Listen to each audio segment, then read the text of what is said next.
It is Brian Wang in a perfect slot tonight Hmm. because we've had 2 days in a row of really, really, really good action from Tesla. We've Hmm. gone up, what, 24 points in 2 days or something, something like that. Right. Right. We're Yeah. touching on 250. Yeah. So Mr. Chartist, Yep. what is your magic ball telling you at this point uh, that Tesla is going to do next? So if we get, I think, above over like 252, so we're really close. Again, those kind of things where you kind of get to the various points, then it looks like we kind of put in this double bottom, down around like 220, 222, right? So we had separated by, a few weeks where earlier this week we were at, 222, and then a few weeks before we had 222. So it looks like, a W where you had two bottoms there. And once you get over 250, it's kind of like looks like okay, you've created that structure, and then that should help us to get to 300 and some. And then based on the things I've said before, was that once the April 2nd number is in, where we have 350 to 400 something thousand cars down from Q4, down from whatever, because of the transition to um, the new Model Y, then I don't see what bad news specifically for Tesla there is. That basically the earnings would then be a known thing. Okay, you had so many cars made, you had so much megapacks, and so then, you know, whatever those numbers are is not a surprise. Right. It's very, very predictable. And there's chances for positive surprises there. But then you're just rolling into, okay, low price car is coming, models, and the all the FSD stuff is happening. Like there's a possibility of a version 14 coming out, which would have, or a final 13 that has three times the parameters, three times the context windows, which they said before when they released 13 earlier that they would have that better model Right. of FSD. So Right. they said, okay, hey, we're going to do this thing, and we're still waiting on that. So that should all lead into the robotaxi in June. So those are things I think are hugely positive. So all the people who are saying, "Oh, Brian, you're too positive," and see we're down, it's kind of like, well, one, we said we could come down based on a similar structure to 2019, 2020. Yes. But then two is all the really good news of why we will go up to six, 700 to $1,000. That can still happen. Yep. I'm not backing away from that, Me right? either. Yeah, is it because real robotaxi stuff is happening, and then we also talk about all the good news from Elon Musk's all hands meeting. Yeah. All hands. Yeah. Yeah. So, but that, of course, was only last night. So that didn't impact yesterday's run up. So, Hmm. in general, I'm beginning to believe that well, we've been talking about this for a week, but I think that the negativity, what everybody else is seeing is negative. The other pundits are all talking about, oh my gosh, these protests and whatnot are hurting the brand. They'll never recover on the brand damage. I'm beginning to believe that maybe it's having the absolute opposite effect, Right. and that even the Democrats who are Tesla loyalists, Hmm. let's not say the far left, leftist type Democrats, but Tesla loyalists that happen to vote Democrat, I think are probably getting their back up. Yeah. And then you've got all these Republicans and true independents Hmm. who are getting their back even higher. Their hair is standing on end. Right. They're very angry Yeah. at what's happening out there. Not just the burning and the Molotov cocktails and everything, but even just kind of the attitude of like The some of lawlessness, yeah, just the criminality, yeah. the So I think the lawlessness and criminality that is at most, I would say 5% yeah. of the Democrat side. So it's a minority of like 2, 3% of the people. It's similar to the people who were going out by the tens of thousands for the Black Lives Matter protests and that kind of thing. And there's likely also a certain amount of funding, as we've now seen, according to USAID, that money was going from NGOs, from Soros, to these kinds of activities. So I think that this is, as I say, backfiring badly. That it's right. Yeah, so we could be looking at not only purchases that wouldn't have happened Hmm. from the conservative side, from the Republican side, from even the independents, but we could also be looking at new people that are piling into the stock market. Hmm. Did you see the note? I think it was from Goldman that Hmm. 40% of all the retail additional cash that came into the market last week Hmm. was for Tesla. Okay. 40%. Right. Yeah, of there's retail- various numbers that show really strong retail buying. There's a lot of positive activity that has numbers behind it, right? Right. Searches on online, buying Tesla and other things like that. That's all positive as well. So all of the data that give us indication is positive. Right. So that would, I mean, to me, that would, when you're talking about a number like 40%, that would tend to confirm that both the existing investors are possibly finding another quarter in their couch Hmm. to throw in because they want to support Elon, Hmm. as well as these new conservative investors coming on board. The other thing is that this kind of attack against the brand is actually something that can increase the fervor of the people who are pro Tesla. Yeah. For younger people, they might know, like when you had Harley Davidson, you had the like Oh yeah. James Dean, the rebels who were driving those vehicles, right? They were kind of like frowned upon by the establishment.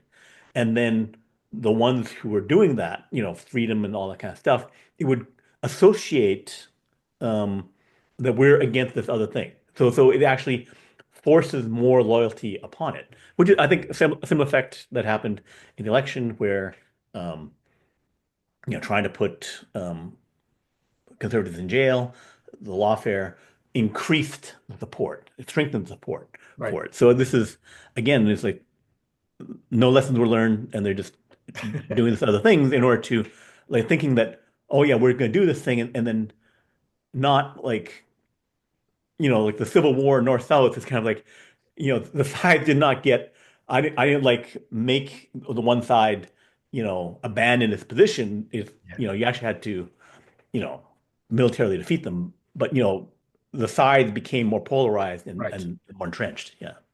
Yeah. Okay. So what we're looking at now then is your thesis, which I buy into, by the way, your thesis that all the bad news will be gone after April 2nd, or somewhere around there, and then we Let's simultaneously be clear, not all the bad news goes away. It's just that you have peak bad news.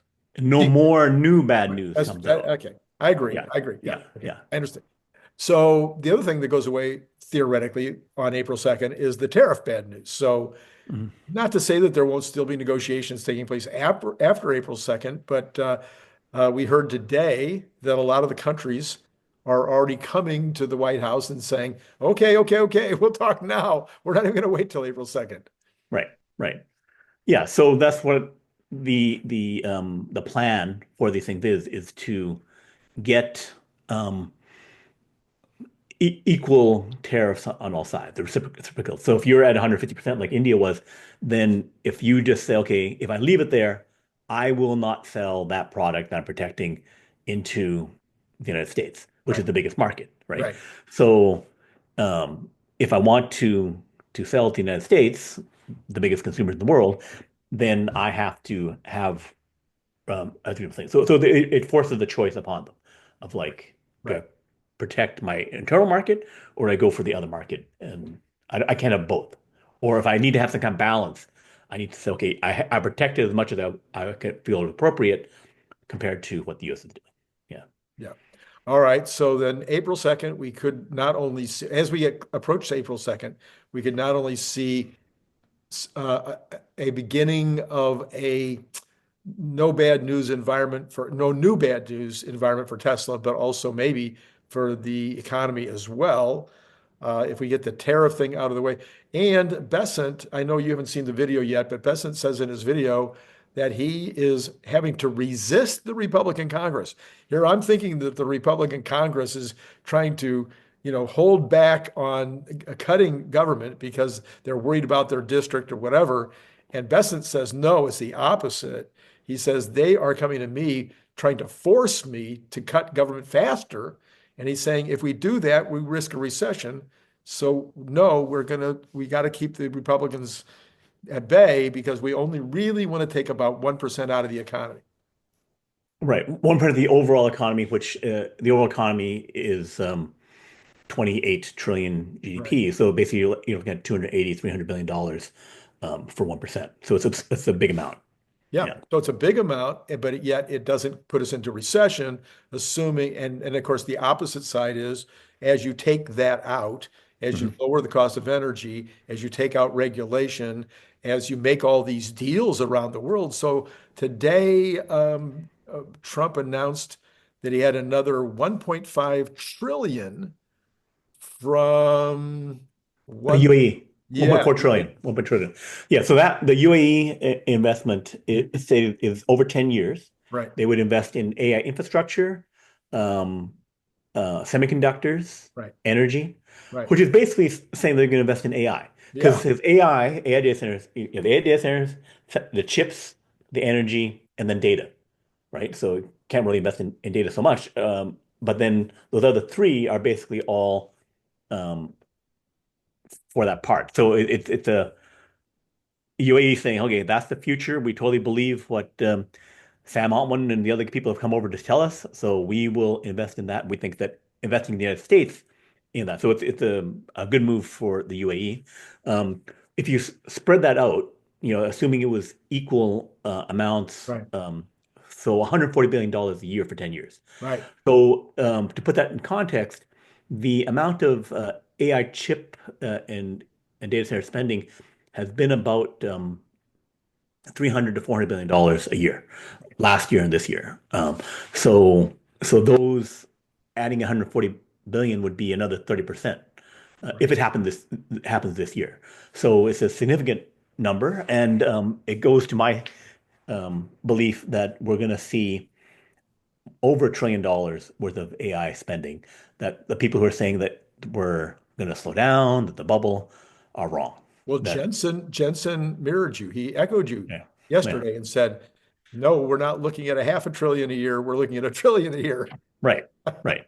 Just for the chips. And again, That's what you would double that for, including the rest of the data center, infrastructure. the rest of the energy and all that other stuff. That's right. Yeah, Yeah. yeah. So, All right. So if we get those concerns out of the way, we get regulation, and then that's three. So that adds to the 1.7 trillion that Trump already said he had commitments on, and then mhm, Johnson and Johnson today came out and they were going to guarantee another. I think it was 55 billion in mhm, spending. A big piece of that in North Carolina.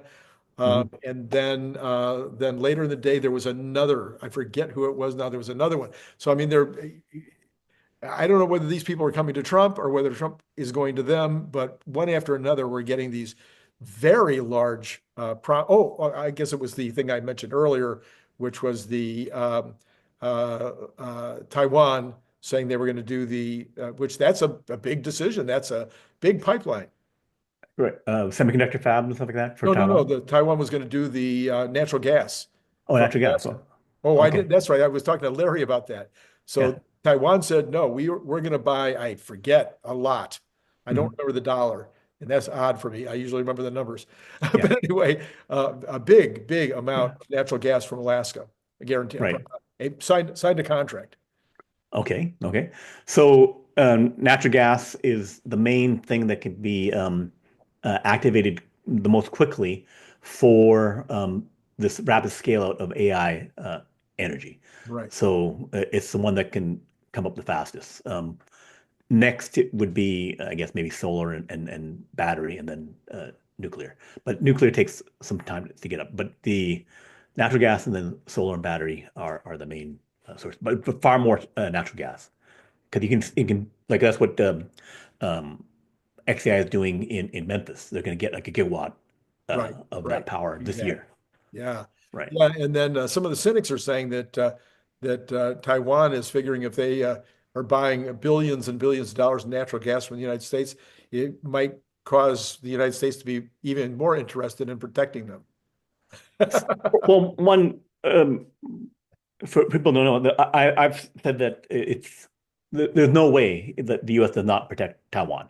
9% of all the chips. It's basically like all of the big tech companies. Amazon, Apple. Right. All, Oh, all out top of 10 this. and Silicon Valley. The entire tech industry, like two-thirds of the Nasdaq, would be toast if you didn't protect Taiwan. So that has to happen.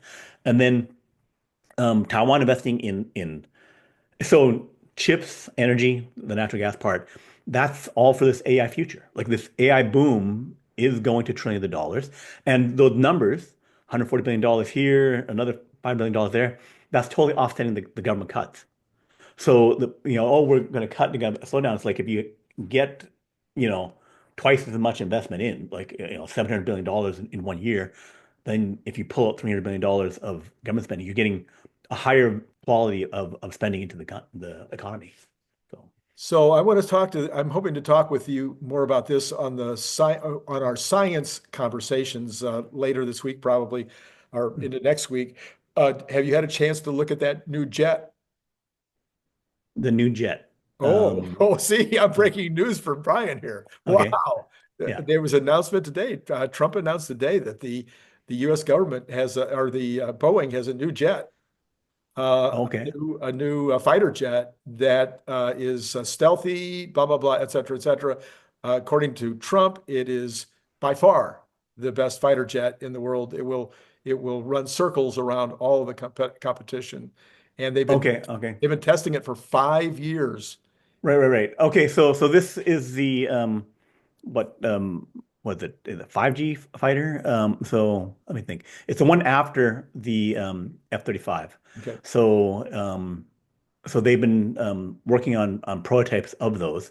So it was between Boeing and Lockheed on that. So then they've awarded the contract then to Boeing because they had to down select from the two. And then there was also the engine was going to be made by either Pratt and Whitney or GE or something like that. So they they made the selection. It sounds like for that. So I was aware of that fighter jet program, which is a new level of stealth, which probably doesn't have a tail on it. I'm not sure if they revealed anything about it other than saying that they funded it. I'll Yeah, look into he that. basically just said it wouldn't be able to be seen by existing radars Right, or right, right. It's a um, uh, a cat and mouse kind of thing, where it's like you yeah, have to keep improving your stealth and visibility against improving radar. yeah. So if you don't have the leading edge, then you can be seen and you can be shot down. But F-35 was able to be not seen. They found where when Israelis used it against Iran's Mm, mhm, mhm. stuff. So yeah, that's an interesting choice. Okay. Yeah. All right. So let's talk about last night. So last night, Elon Musk, all of a sudden, I'm like, Yeah. I've already got my night planned. I know what I'm going to Yeah. do. And then I see this note and it Yeah. says there's an all hands on deck meeting that's going to be streamed in like 5 minutes. It's Hmm. like, what? Anyway, I was Yeah. able to find it and get on it. You took some notes. You wrote an article in your Website, Next Big Future. Yes. and thanks for always helping me out on that because I always have to think about it. Yeah. Next Big Future blog, Hmm. nextbigfuture.com, the Yeah. number one science blog in the known universe. So Yeah. anyway, what did you what conclusions did you reach from last night? So the AI things were the most interesting to me, but there was a lot of things in terms of like great battery news, great news on the Cybercab production and other kind of things. So we'll get into all those. But the one that I'm leading with it is the Dojo chip. Right. So they revealed that they have using about 5 to 10% of their compute cluster is from Dojo 1 chips. So Dojo 1 is about 380 teraflops of compute, which is inferior to the, 1 petaflop or whatever of a uh, H100, and then inferior to the, like 5 to 10 petaflops of a B200, which is the latest NVIDIA chip. Um, but they had having 5 to 10% because they said that their cluster is 50,000 active Mhm. um, H100s, and then going up to 100,000 chips, not saying whether it's H100s or a mix of that and B200s or whatever like that. Um, so that means they probably have about 100,000 of the Dojo 1 chips. And they said that they would make Dojo 2 chips 10 times more powerful. Right. So if we were just assume we're talking about like the petaflops, then that'd be 3.6 petaflops for the Dojo 2 chip. Um, that'd be up 40% of the compute power of a B200, Mm. which is actually kind of good enough to be competitive, to be useful. The Mm. reason being is that NVIDIA has 75% margin, roughly. Right. So that means, if they sell it for $40,000, it costs them $10,000. Right. So Tesla will be able to provide their own chips at cost to themselves. Hmm. So then, even though it's only 40%, then they could equal the power of a B200 with $25,000 with the Dojo 2. Got it. So it's almost halving the price. It's 60% of the price for them to do that. The question though is about energy usage. They need to have it be energy efficient to be worthwhile, but you don't know how energy efficient it is. But Tesla and Elon know the main thing is performance and energy Very efficiency. Like efficiency. Yes. Yes. this is obvious to them. The other aspect of it that is hugely important is the Dojo 2 chip limited by what is called the interposer layer. So the interposer layer is this special communication layer where it's like you got your super chip, your B200, whatever, and then beside it you have these stacks of memory. So multiple layers of memory, HBM, high bandwidth memory, right? So they'd be like 20 layers of stuff where they stack the chips on top of each other, very thin layers that, you know, eh, give you the because it's how fast the compute can talk to the memory. Right. That's a huge factor in how good the AI is, Right. right? So if they can get the communication to happen without this interposer layer, right? Or find some way to get rid of that, because the interposer thing is limiting how many chips. Like the reason we can only make 5 million of these chips is because of certain limitations around the interposer, Mm.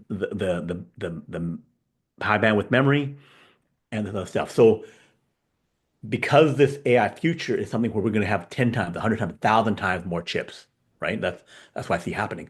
Then getting rid of problems around how much I'm spending on it, how much energy do I use, and can I get around these bottlenecks of high bandwidth memory, interposer layer, all that kind of stuff. So even if I just equal the performance, but I get rid of these limitations, Hmm. I can then, Tesla can then make 10 times, 100 times as many of those chips. And Yeah. even though it's like only 40% is good each, if I can get 100 times as many of them, Right. I can make a super AI. So that's if we still need to find out how that's gonna play out. I don't expect Tesla to tell us these things Right. Right. unless they start deciding they also want to sell them to other people, Right. other companies, in order to reduce their marginal cost to themselves by spreading out the capex on these I things. did think it was interesting, though, that Elon said that he was very bullish, or not very. He said, I'm more bullish now on Mhm. the dojo. Right, Yes. right. Because to me, when I analyze it, that if you want to win AI, you want to control the hardware for your chips, for your data center, for the memory, as much as possible. You want to control the stack, and then Uh-huh. on top of that is, you know, the AI itself and the software and all that kind of stuff, Right. right? So everything about your physical and virtual brain is that is the whole game. It's everything about how much super intelligence and how much can I wrap it. So I need to create this flywheel, this thing of like constant improvement. Make the brain better, make the data center better, make the AI better, use that to make everything better. So having that spin faster and faster. And the um, installing or getting other markets of like, oh, sell something to customers, answer questions, actually less important. Not doesn't matter as much Okay. as if I get my super intelligence 10 times, 100 times, 1,000 times better than yours, then you lose. My side project of Yeah. solving some other market is after I've made this thing better and more intelligent, then it's like um, I make nuclear weapons and you know nuclear power, everything 1,000 times more powerful, then my beating you on whatever competition is automatic, right? Right. So So, to interrupt you for a second, because yeah, you mentioned the word brain, and yeah, that made me remember a part of what Elon said last night, where he said that the Optimus is the most advanced, the most sophisticated of the humanoids out there right now. And then he added, because it has a brain, and right. made a joke about the Wizard of Oz. Mhm. So, what did he mean by it had a brain? What does he mean? I was figuring that I was figuring that figure probably has a brain. I mean, what does he mean by it has a brain?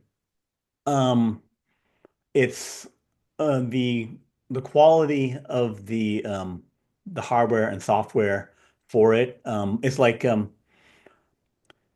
if I when we compare Robotaxi to Waymo Right, and to Cruise and Apollo Go, right? Those other companies are using LiDAR, right, right? So they're solving things with sensors and with some, plenty of brain and right, compute, right. right? But they're relying on more powerful sensors, a crutch, as Elon calls it, Mhm. right? Where um, Tesla's solution is cameras, which is vision, Right, and the compute, the chip, and the software, right. right? So by making the brain better and more generally solving it is like humans can beat um, a hyena or a chimpanzee, even though they have better sensors, they can smell better than us, they can, they're a bit faster and that kind of stuff. But because we rely on the brain, we can get the tools, we can do whatever, and then we can beat those other Yes, competitors that seem to have better specs, I see. I see. right? Right. So if I use just intelligence to win, Hmm. do it that way, Mm, then it scales better. And because AI is scaling 10 times, 100 times, 1,000 times, right. right? The more I rely on this thing that's going to scale, Uh-huh. because your sensor is not going to get 100 times better, right? Right. And if it does, it may not matter to the solution. But if the intelligence gets way better, then, and we know that we're on that path to do that, then that's all you're going to use. Gotcha. It's just the intelligence. Gotcha. All right. Okay, that makes sense. Yeah. All right. So, what else did you see in the conversation last night that intrigued you? So there was other comparisons here about, Oh, like the NVIDIA B200 and H100, right, just saying that they are more powerful than what the Dojo 1 was and Dojo 2. The other thing is that previously he's talking about Dojo 3, and then that would be coming out next year. And then so that would compete against these other NVIDIA improving chips. But again, if you're 40% of their best chip now, right. um, and then latter half this year, NVIDIA will have the Blackwell Ultra, which would be 1.5 times better, um, which would then mean that you're only probably 25, 30% as good as that one. But you're still cost effective for yourself. Mhm. And then scaling it up and then going as quickly as possible to Dojo 3. So I would expect, I actually never believed that Elon would say, okay, if we can't compete, we'll quit. Right. Right. that was never going to happen. He's going to keep competing on the thing because this thing is too important to the future of AI. Right. Okay, so that's that. We can discuss more about AI later. Other things, we talked about 7 million cars, 10 million next year. The robots. So sorry. Before that is the awakening of the fleet, where that is the key financial point Right. of which could happen next year. Where basically, if you have robotaxi and you say, okay, all 3 million cars in the United States. Right now, we're 2.5 million. By the end of the year, it'll be 3 million. Next year, we get 4 or 5. That if those cars can all do robotaxi, unlimited, that can be 150 to $300 billion per year of revenue next year. Mhm. If on that run rate, that when you activate it, then you have this huge amount. If like it's they're all running as real taxis, driving 50,000, 80,000 miles per year. Um, if you're in that, 70 cents per mile, a dollar per mile range. So basically, it would be if you get to 30 billion to 40 billion, you probably have taken out or crippled Uber and Lyft. Um, so if that happens earlier next year, middle of next year, um, that would happen. So we did discuss more about that robotaxi stuff, how it's 5 to 10 times more useful because you get more hours out of it. Which, if you could get to the 10 times, that would be um, more like I think 100,000 to 150,000 miles per year, which would be a huge amount of revenue. Go ahead. Brian, the more I've thought about this last week, and I'm Mhm, almost afraid to say it because I don't want people to start getting sad about losing their Tesla.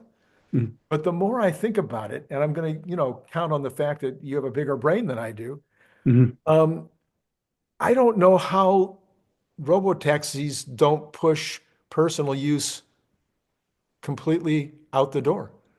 I mean, mhm, people have said about Tesla, why would they ever sell one again to somebody for personal use? Why wouldn't they use them all in their own fleet or at least sell them to people for their own fleets, mhm. which is a lot less money for Tesla than it is when they put it out for their own fleet. But let's assume that those two uses make sense at least. Yeah. Selling it to a consumer for a one-time fee for a one-time profit makes zero sense in Mhm, a robotaxi world, at least if the TAM is there. yeah. And then for the rest of us who own the cars, Mhm, you think you're getting a lot of phone calls now from people wanting to buy your house? Think mhm. about the number of phone calls you're going to be getting from people that want to buy your Tesla. And I did a Right. poll on this, and it was only like people were like, "Oh yeah, if I get 20,000 extra, I'm selling." Right. Right. Yeah, so if you can get it fully established where it's doing all those miles and getting them all paid and people have converted over, and also you can also do stuff like deliveries and other Right. stuff like that, that when that activity is fully spun up and everyone's doing it at that price, then yeah, the people will be offering large amounts of money for you for the current owners of those vehicles um, uh, to sell it to other people who want to fully maximize the value of it. Yeah. And then, yeah, the balance would be, getting to that adoption point. So the transition will we'll start seeing it in June and latter half this year as it starts getting rolled out. That'll become more apparent. The economics of it will become more apparent. Right. And then when it gets to all cars in the US, all cars in China and Europe, then the question is how are people getting those rides? And then how are businesses shifting over? So Elon talked about it, the 5 year transition to getting to, 50% of all driving miles, All that kind of stuff. times. Yeah. So it's we don't know how quickly people accept it. The financial incentive is huge there, Right. where you can make a bunch of money. So it's kind of like um, you can hire some college student for 20 bucks an hour, to Yeah. Yeah. work at something but then suddenly they graduate and then they can make 5, 10 times as much. Right. So they would take the better job and do whatever. So it's the same thing for the robotaxi, and the robotaxi kind of graduates and becomes the thing. So once they all do it, then their demand and everything, totally changes, and then the supply demand thing totally flips, going to the value, the usefulness becoming 5 to 10 times more. Um, So, yeah, so I mean, it just seems that at some point, the cars, the other 50% mhm, that are still on the road won't be Teslas. mhm, The other 50% that, well, they might be if Tesla can make enough to where they're just all the robo taxis that they can possibly, use are out mhm. there. And so then the value will come down for the new purchases. But it would seem like what the other 50% will really be is non-Teslas. It'll be gas cars or cars that can't be turned into robo taxis. Right. So the shift will be um, slower initially than instantaneous, but it can become very, very fast. So Right. it goes to, how well does it work? Can you get it to the 10 times safer? If you can, then and you can prove 10 times safer, then I don't see what's stopping at that point. Like the economic incentive, the fact it would just work, um, would be an insanely powerful wave, which goes to the fact that the stock going up to triple from here. It's like you're looking at it over the transition. It's just like, you know, Nvidia was going down for a year, one third the value leading up to the ChatGPT moment, and then it turned around into this, V-shaped recovery thing, and it was, within a year it was up like 10 times, right? So it's the fact that we're looking across what could be those kind of transitions that people say, well, I don't believe it. Yes, because right now you haven't seen it happen, but then when it does, then it's night and day, right? So, and then there could be a few other points where it's like that happened, but then we haven't got scale, we haven't got the money.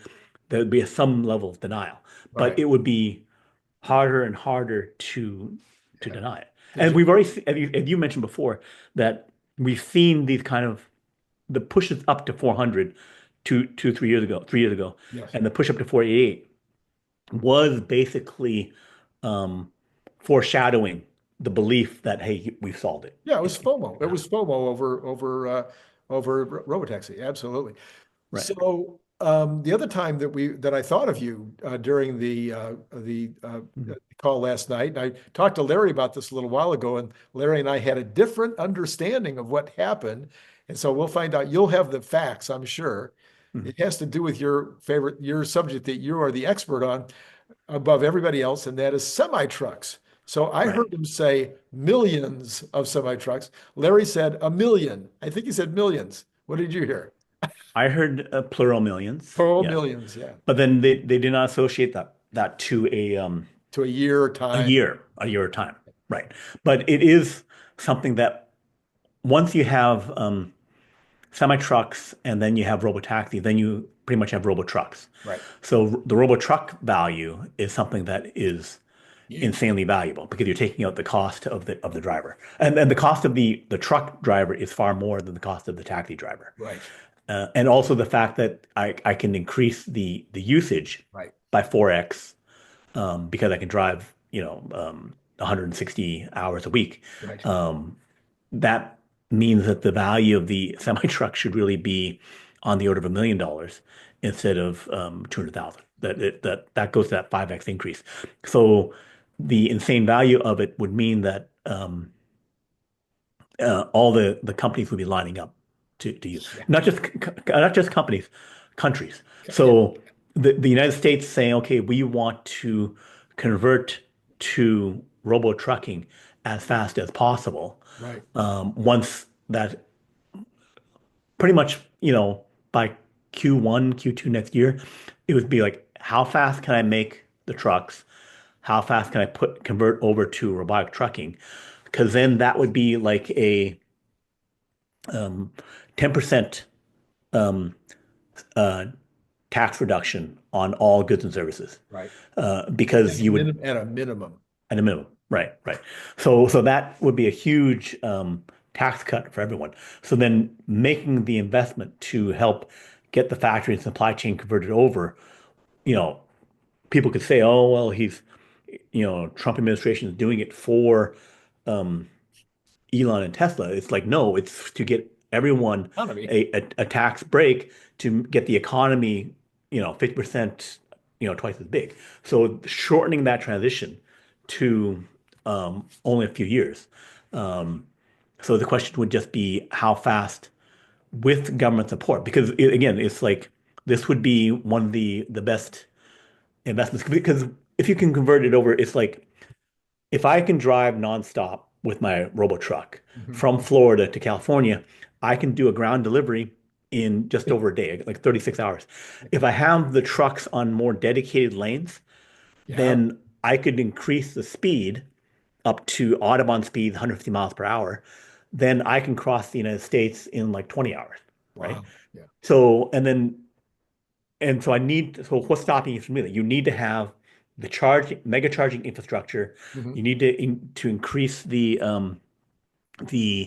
energy infrastructure with solar and everything like that by about 20-30% because that's how much we're using, you know, 30-40% of our fuel, oil, to power the trucks. Right. So I need to convert that over to electricity, which is where that UAE money might come in, Right. for energy infrastructure, right? Well, and you said it'll be about countries because essentially, if you're talking about building out a manufacturing infrastructure in the United States, and all of a sudden your transport cost goes down to the same transport cost as you have in China, because Mhm. you've eliminated the driver, the differential in the driver, that's Mhm. one way to get your manufacturing costs down to being equivalent to the other country. I've said this many, many times on this air, but for those of you who are new, as a manufacturer who also imported and exported all over the world and made product in the United States for sale in the United States and exported the product overseas, there are many, many, many things that have to do with that end price, your landed on the floor price that people just don't think about. Okay, so packaging happens to be one of the biggest ones. So you not only have the package that you put the product into, but then you've got a inner pack that you put what we call an inner pack or a box that might hold six of those. Then that inner pack goes into a master pack.